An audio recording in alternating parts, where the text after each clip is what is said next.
पश्चिम बंगाल के बांकुड़ा जिले के तालडांगरा विधानसभा क्षेत्र में चुनावी गहमा गहमी के बीच राजनीति की एक खूबसूरत तस्वीर सामने आई है, जहां आमतौर पर पक्ष विपक्ष के बीच तीखी बयानबाजी देखने को मिलती है। वहीं वोटिंग की सुबह यहां दो प्रतिद्वंदी उम्मीदवारों के बीच आपसी सम्मान और शिष्टाचार देखा गया। बीजेपी उम्मीदवार सौभिक पात्रा ने अपने प्रतिद्वंदी और तृणमूल कांग्रेस उम्मीदवार फाल्गुनी सिंह के पैर छूकर उनका आशीर्वाद लिया। ये वाकया तालडांगरा के तालदा बूथ पर हुआ। सौभिक पात्रा ने कहा कि भारतीय जनता पार्टी सौजन्य और शिष्टाचार की राजनीति में विश्वास रखती है, इसलिए इन्होंने अपने से बड़े प्रतिद्वंदी का सम्मान किया। वहीं टीएमसी उम्मीदवार फाल्गुनी सिंह ने सौभिक के आचरण की सराहना करते हुए कहा कि सौभिक व्यक्तिगत रूप से एक अच्छा लड़का है और उसने बस गलत पार्टी चुन ली है। আপনার বিপক্ষে থাকা যুযুধান প্রার্থী বিজেপি প্রার্থী আপনার বুথে এর পরিদর্শনে এলেন এবং দুজন একসাথে কি সমস্যা হচ্ছে আলোচনা করলেন এবং আপনার পায়ে হাত দিয়ে প্রণাম করলেন, কি বলবেন? আমি তো বলি ছোট ভাই, ভারতীয় জনতা পার্টি খুব ভুল করে ওকে ভুল সময়ে দাঁড় করেছে। আর একটু সময় লাগতো, রাজনীতিতে নতুন একদমই। যাই হোক, সেটা তাদের দলীয় সিদ্ধান্ত।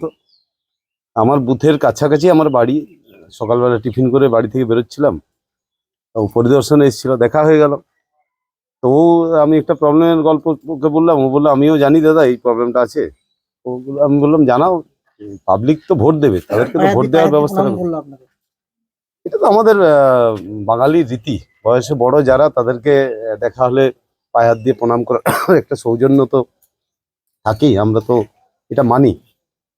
অন্যান্য কেন্দ্রে যেমন দেখা যায় যে শাসক দলের প্রার্থী এবং বিরোধী দলের প্রার্থীর মধ্যে তীব্র একটা বাগদ্বন্দ্ব চলে, সেখানে একটা না, তালডাংরার চিত্রটা একটু আলাদা। কিছু মাতাল রাতের বেলা অন্ধকারে পোস্টার ছেঁড়াছিড়ি, গন্ডগোল ঝামেলা করানোর চেষ্টা করছে। যারা শিক্ষিত মানুষ, সব দলে শিক্ষিত মানুষ তো আছেন, কোনো দলে কম কোনো দলে বেশি। তো যারা শিক্ষিত মানুষ তাদের তো বোধ বুদ্ধি হারালে চলবে না। মাতালে মাতলামি করুক, সেটা আটকানোর জন্য পুলিশ আছে, প্রশাসন আছে। আমরা একটা শিক্ষিত মানুষ, গণতন্ত্র প্রেমী মানুষ। আজকে গণতন্ত্রের সর্ববৃহৎ উৎসব, সে উৎসবের দিনে শুভেচ্ছা বিনিময়, সৌজন্য বিনিময়, এটাই তো স্বাভাবিক বাংলার রীতি। যে যুযুধান দুই পক্ষের সৌজন্যের রাজনীতি, আপনি তৃণমূল কংগ্রেসের প্রার্থী, আপনার থেকে বয়সে বড় ফাল্গুনী সিংহ মহাপাত্র পায়ে হাত দিয়ে প্রণাম করলেন, কি বার্তা দিলেন? এখন বিজেপি বরাবরই সৌজন্যের রাজনীতি বিশ্বাস করে। তাছাড়া উনি আমাদের এলাকার মানুষ, আমার পূর্ব পরিচিত। তাই ওনার যে বুথ তালদা, সেই বুথে এসেছিলাম, দেখা হলো, আশীর্বাদ নিলাম।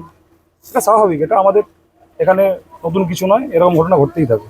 বুথ পরিদর্শন করতে এসে কি প্রার্থীর সঙ্গে দেখা? হ্যাঁ, বুথ পরিদর্শন করতে এসে প্রার্থীর সাথে দেখা করলাম এবং কথাও বললেন, কোথায় কি সমস্যা হচ্ছে দুজন একসাথে আলোচনা করলেন। এই সৌজন্যের রাজনীতি একদম।